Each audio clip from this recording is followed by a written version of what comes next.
Hello my darlings, welcome back to the channel.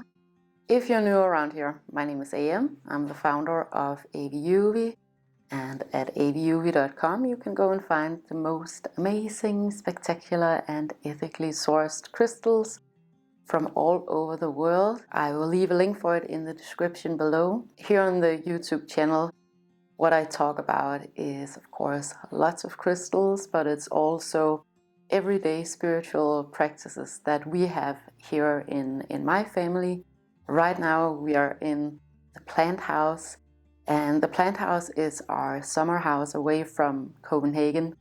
We're in the town where my husband and we grew up, and all of our parents, they live here. And there are a few things that we really enjoy doing here opposed to in Copenhagen. We absolutely love Copenhagen. We love living in Copenhagen, and we love having our child in Copenhagen. But there are a few things that the suburbs of Denmark just do better. One of those things is thrift shopping. You guys know that because I've made so many thrift shopping videos here on the channel. Secondhand shopping is something that's really important for me. It has been since I was a very young teenager. I think it's a very nice way of consuming sustainably. I think it's a very good way of getting really high quality items for yourself and your home on a budget too, most of the time. And I have a few things to show you today that because we can't go here without hitting a thrift shop. Another thing that we really love doing when we're here is enjoying nature, communing with nature, reconnecting, grounding into nature. We have a garden here at the plant house, but we're also close to the beach. We're also close to the woods. And yesterday we went to a really special place for us in the woods, and I'll show you some images of it. It's a place that we have frequently visited since 2020, and this was a place where I really felt during lockdown that this was a place that was super healing for me, that really gave me the faith and spiritual nurture that I was craving at that time. And I know a lot of other people, they feel the same way, that they really reconnected with nature, or maybe connected for the first time with nature in 2020, which is so beautiful and one of the most amazing things that ever came out of that situation. So we went there yesterday, my husband, my son and my mother-in-law and it just happened to be wild garlic season. We just went for it.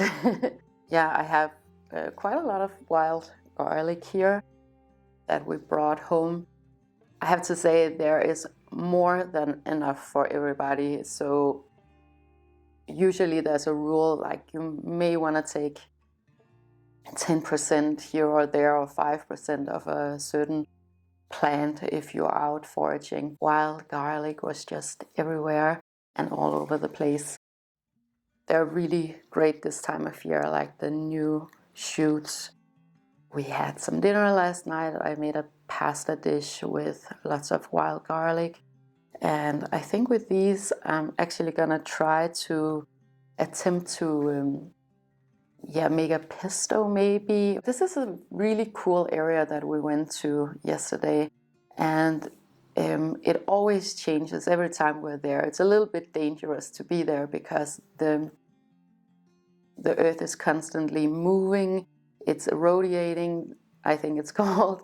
So we have these hundreds of years old trees that are falling into the sea, which just makes such an amazing scenery. It's always new every time we come there, but of course we have to be really careful because it is a dangerous place in nature, and nature can be brutal and dangerous. So you have to be careful out in nature. You always have to be mindful, have respect for nature. One thing that I like to do when we're out there is to pick up trash, so at least I leave it cleaner than it was when I came. And then we have this little cabin that we've been building on. What do you call that in English? What do you call that? Well, anyway, so we've been building on this little cabin out in the woods since last year, I think, and it's pretty enormous and everybody seems to be enjoying it. So we go there to visit and do a little bit of improvement, have a meal there. A really wholesome, beautiful place to commune with nature. Today is gardening day. My parents are coming over in a little bit and we are gonna have brunch. And then we're gonna completely tackle the entire garden. It's spring season. We have to get everything in the ground that we can get in the ground now and clean everything up. I've been managing the garden with my mother since 2020 and it's actually looking pretty good, and we already have a few crops out there, some herbs and kale. That too is a really beautiful way of communing with nature, just having your hands in the soil, watching plants grow, nurturing life. Plus, it is so great for Anker to have this experience because he's a city child and most of his days are in Copenhagen, so it's just great for him to see something grow, see where food comes from. Today I also want to make a new wreath, so I want to show you guys how I do that. I love making my own wreaths, and we have wreaths on rotation every 3 months, so 4 times a year. And I actually have one that I'm going to put in the ground today. This is a flaxseed wreath or a linen wreath with flaxseed that I grew myself in the garden. I'm actually just going to dump this in a big pot and just recycle it over and over and over again. I think this was so pretty. A little bit more feminine and dainty than what I would usually go for. But just really pretty.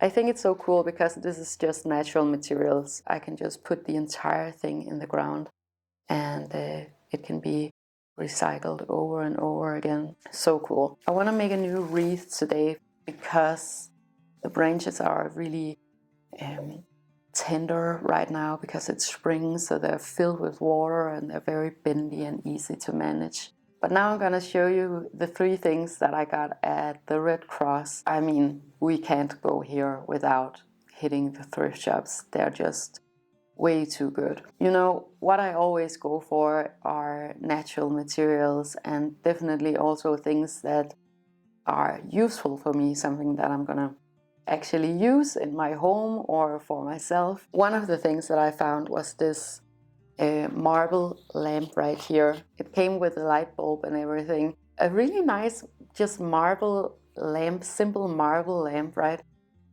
It does have a few kind of pretty details and it's in good condition. So I'm gonna bring this back with us to Copenhagen.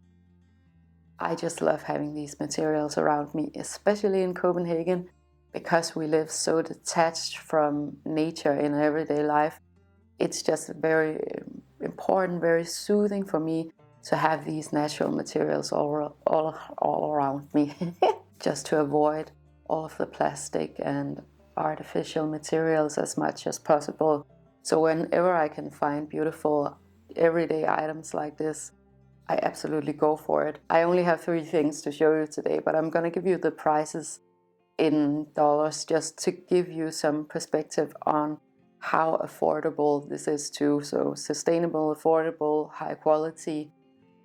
This one was $8 or the equivalent to $8 with the freaking light bulb. An overall good deal on a lamp, right? Yeah, I have no idea what this would cost in a store, but I can imagine if you went to IKEA, you couldn't even get this at IKEA. You could get something similar to this perhaps in Zara Home or H&M Home, but you couldn't get it for $8, I'm sure. And it wouldn't be sustainable in the same way that this is. Then I got another marble piece. I have quite a few of these too back home in Copenhagen. The reason why I love these so much is because they're so versatile. So I have one for wooden spoons, I have one for knives, I use them as vases. I use them as candle holders. They're actually amazing for candle holders. If you've ever seen these very popular alabaster candle holders, I love those too. But this is just a very sustainable and very affordable option if you want to go that route instead. Absolutely cool to have these, and I mean, I can't get enough of them because we use them all the time for multiple purposes. So this one was $2, so it's like almost free. Then I got this one. I love whenever I can find pottery secondhand because I feel like the patina is just so much better. I love when there's a little bit of dirt on them. You can see that they've been used. This is not an old planter. I would say it could be from last year, right?